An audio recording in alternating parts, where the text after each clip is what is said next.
السلام عليكم أحبتي ومرحبا بكم معايا في فيديو جديد على قناتنا نكهة مغربية. اليوم إن شاء الله غادي نشارك معكم المهم أنا غادي نشوفوا راه كاين بزاف ديال الوصفات والأطباق، ولكن أهم وصفة غادي نشارك معكم هي الوصفة ديال الدجاج معمر بواحد الحشوة رائعة بزاف بزاف بزاف بزاف بزاف، والله العظيم إلا ألذ حشوة ممكن تجربي هي هذه بالفيرميسيل، ألذ وأسهل الحشوة وأبسط حشوة لأن ما فيهاش المقادير بزاف، غادي نشوفوا غير بشي مكونات بسيطة غادي تكون واحد الحشوة رائعة جدًا، جدًا، جدًا. جربوها بعينيكم مغمضين على حسابي، غادي تجيكم فنة وغادي تحماقوا عليها.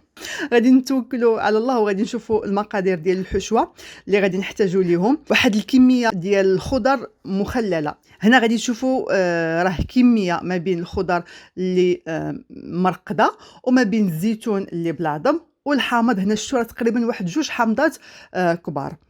غادي نحتاجوا المعدنوس بواحد الكميه ديال المعدنوس نيت خير الله مع الثومه، معلقه كبيره ديال الهريسه الا كانت حاره، الا ما كانش حاره غادي نديروا حتى 2 معالق كبار، معلقه كبيره ديال الموطارد الونسيان اولا الموطارد حبيبات، التحميره، البزار والزعتر مدقوق وهذوك القشيوشات ديال الدجاج. انا هنا درت هادو اللي قدامكم هنايا في الفيديو 3 قشيوشات ديال 3 ديال الدجاجات، وغادي نزيد قشيوشات ديال 2 دجاجات وحده اخرين غادي نزيدهم من بعد على العماره حتى الاخير. شويه ديال الصوجا، لاصوص ديال الصوجا تكون من النوع اللي تيكون ثقيل، هي اللي تجي في هي اللي تجي في الطياب احسن، ديك الخفيفه ما تتصلحش والا تيخصنا نديروا منها كميه كبيره. وواحد العلبه ديال الشامبينيون مرقد، هنا العلبه تكون كبيره بما اننا غادي نعمروا 4 ديال الدجاجات فالعلبه الكبيره اولا 2 صغار. صافي غادي نزيد الشامبينيون على داك الخضر اللي مرقده. الحامض اللي عندي غادي نحيد ليه العظم ونقطعو بحال هكا، نتاكد انني حيدت ليه العظم باش ما يجيش مر في العماره. وغادي ندوز كلشي في لاشوا، غادي نقطعهم بحال هكا، غادي نطحنهم بحال هكا باش غادي يطلقوا لي المذاق والحموضه في العماره راه تتجي روعه روعه روعه خطيره بزاف. هاد العماره راه تشبه العماره ديال لي سيغارت الحوت اللي كنت شاركت معاكم، نفس البرانسيب تتجي لذيذه. غير جربوها سواء بالطريقه ديال الحوت اولا بهذه الطريقه ديال الدجاج، ما عندي ما نقول. وغادي ناخذ الكميه المعدنوس اللي عندي مع ديك الثومه وغادي نتايا ندوزها وغادي نطحنها حتى هي في لاشوا بحال هكا. انا هنا تنوريكم بان الكميه ديال المعدنوس عندي قليله، درتها قليله هنايا حيت عندي كميه واحده اخرى كانت مقطعه على جنب حتى هي غادي نزيدها، لان العماره ديال الدجاج تتبغي تكون فيها الكميه ديال المعدنوس كثيره باش تجي بنينه. صافي وديك القشوشات ديال الدجاج غادي نقطعهم رقاق بحال هكذا، كل ما كانوا رقاق كل ما تيجيو زوينين، وكل ما كانوا كثار بطبيعه الحال كل ما تيكون العماره لذيذه. انا هنايا ما اكتفيتش غير بالقشوشات ديال 4 ديال الدجاجات اللي عندي، وانما راه زدت قشوشات وحده اخرين شريتهم من عند مول الدجاج وزدتهم في العماره. صافي غادي ناخذ لي فيرميسيل اللي سبق ليا رطبت، دائما ما تنرطبوهاش اكثر من القياس في الماء سخون، تتبقى شويه شاده في راسها باش منين تطيب مع الدجاج اولا مع الحوت اولا مع البسطيله اولا مع البريوات عاد تكمل الطياب ديالها. صافي وغادي نزيد العطريه اللي عندي هنايا، التحميره والبزار، سكينجبير هنا ما درتوش، الا كان عندكم واحد شويه ديال سكينجبير طري حكوا فيها غير شويه، ما تكثروش سكينجبير غير شويه الا كان طري، الا ما كانش بلاش، انا هنا راه ما استعملتوش. عاد غادي نزيد الخضر اللي طحنت. شوفوا الكميه هنايا باش تبان لكم الكميه ديال الخضر مطحونه والحامض والشامبينيون، باش الكميه ديالهم غادي تبان لكم هنايا واضحه انها كبيره بالمقارنه مع الشيء الاخر. صافي القشيوشات ديال الدجاج حتى هما، والمعدنوس الاخر اللي طحنت. صلصه ديال الصوجا كيف قلت لكم نديروا النوع اللي تيكون ثقيل، لان ديك اللي خفيف راه ماشي مخصص هكا للطياب. وواحد الكميه ديال الزيت البلديه، انا هنا خلطت ما بين شويه زيت البلديه وشويه ديال الزيت العاديه. صافي هنا غادي نخلط مزيان مزيان، وهنايا عاد ضفت الكميه الاخرى ديال القشوشات ديال الدجاج اللي قلت لكم، لان راكم عارفين هنايا العماره كل ما كان فيها القشوشات بزايد كل ما تتجي بنينه ورائعه وتتكون فيها ما يدار. صافي شو العماره كي تجي الشكل ديالها بحال هكا، ما تخليوهاش الشعريه الصينيه في العماره ما تخليوهاش بيضه وناقصه من العطريه وناقصه من القوام، راه خاصها تجي عامره بالقوام وعامره بالعطريه باش تجي هكا بنينه وزوينه وتجي هماويه، يعني ما تجيش الدجاج عامر غير بالشعريه وصافي. وغادي ناخذ ديك الدجيجات، هنا الدجيجات ما غادي نحتاج لا نشرملهم لا حتى شي حاجه، الفيرميسيل فيه العطريه كثيره والشرموله اللي درت كثيره، فهداك الشيء اللي غادي غادي يشيط ليا في لوبول غير في الجناب هو اللي كافي باش غادي ندوز به على الدجاج كامل. صافي هنا غادي نعمر الدجيجات كيف قلت لكم العماره اولا القياس اللي عندي راه عمر ليا 4 ديال الدجيجات، عمرهم مزيان زعما ما خليت لهمش. صافي وغادي نجمع لهم رجيلاتهم بحال هكا، وكيف قلت لكم دوزت عليهم الشريميله اللي غادي تبقى لي في ديك لوبول هي اللي شرملتهم بها.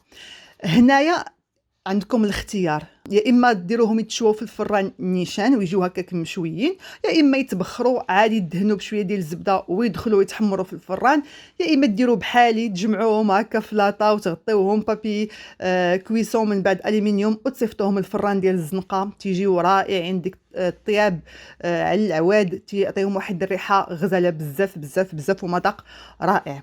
الا توفر عندكم بطبيعه الحال، ما توفرش يا اما بخروهم يا اما دخلوهم نيشان للفران تيجيو لذاذ.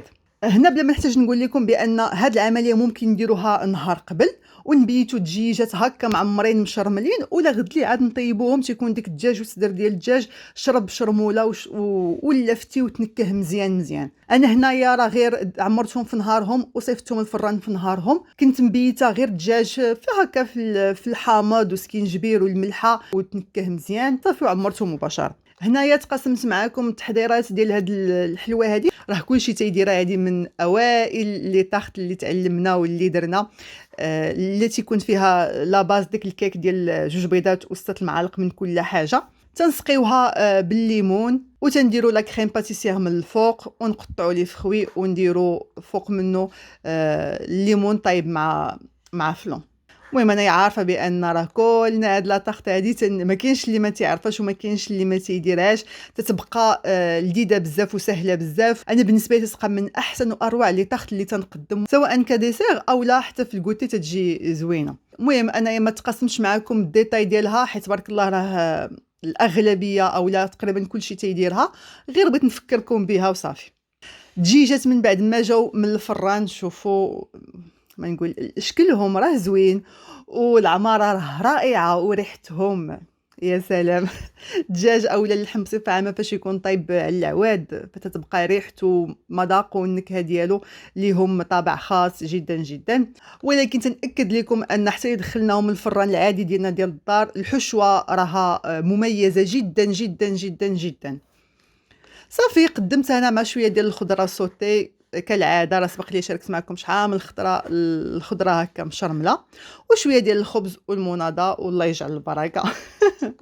بالنسبه لليوم التالي كنت درت الملوجه بالبصله الصغيره. هاد الوصفه راه هي سبق لي شاركتها معكم، ولكن حطيتها هنايا اولا صورتها لكم غير باش نفكركم بها، لان الوصفه من الالذ ما يكون هكا فاش تكون شي وصفه مميزه وشي حاجه اللي تنعرفها فعلا مميزه وقليله وما معروفاش بزاف، تنبغي نعطيها حقها ونفكركم بها لان فعلا تستاهل، وشي حاجه اللي نبغيكم تقدموها لضيافكم باش تكون العراضه ديالكم والمائده ديالكم جد مميزه. المريقه هذه بالضبط ديال الملوجه والبصله الصغيره ماشي شي حاجه اللي غادي ديريها وضيافك غادي يكونوا مالينها اولا شايفينها قبل اولا واكلينها قبل. وبما ان العيد الكبير على الابواب فغادي تكونوا متوفرين عندنا ان شاء الله المليجات. هذه الوصفه راه خاصه بالمليجات سواء البقري سواء الغنمي تتجي يا سلام. الاكيد ان كاينه شحال من اخت دابا تشوف الفيديو وجربات الوصفه، فتقول لنا تحت في لي كومونتير واش فعلا عندي الحق ولا ما عنديش الحق. انا في اخر هذا الفيديو غادي نخلي لكم الرابط ديال هذه الوصفه هذه. صافي شوفوا الشكل ديالها والمريقه والمذاق راه فنه خطيره زعما بصراحه ما نكتبش عليكم. وفي الديسير قدمنا هذا الفلان هذا مع الفواكه اللي باللوز والكراميل، هذا سبق لي شاركته معكم في فيديو سابق، حتى نخلي لكم الرابط ديالو في اخر الفيديو تيجي من داك الشيء. تنقدموا هكا الوسط اللي فخوي في الجناب تيجي رائع جدا. والنهار الثالث كنا درنا اللحم مشوي اولا مبخر ومحمر في الفران، وقدمت معاه سلطات، وما بين السلطات اللي قدمت هذه ديال الفلفله والدنجال حتى هي سبق لي شاركتها معكم، ولكن بما انها سلطه جد مميزه فقلت علاش لا نعاود نفكركم بها، رائعه حتى هي. هاد السلطه راه ممكن غير هي مع كفيته دجاج مشحر في خبيز ساندويتش تجي رائعه. هنا خدينا الدنجال اللي كان مرقد في شويه الماء والملحه باش نقص ديك الماء ديالو، وقليناه في شويه ديال الزيت من بعد ما صفيتو مزيان. شوينا حتى الفلفله ودوزناها في شويه ديال الزيت باش تنزل شي شويه.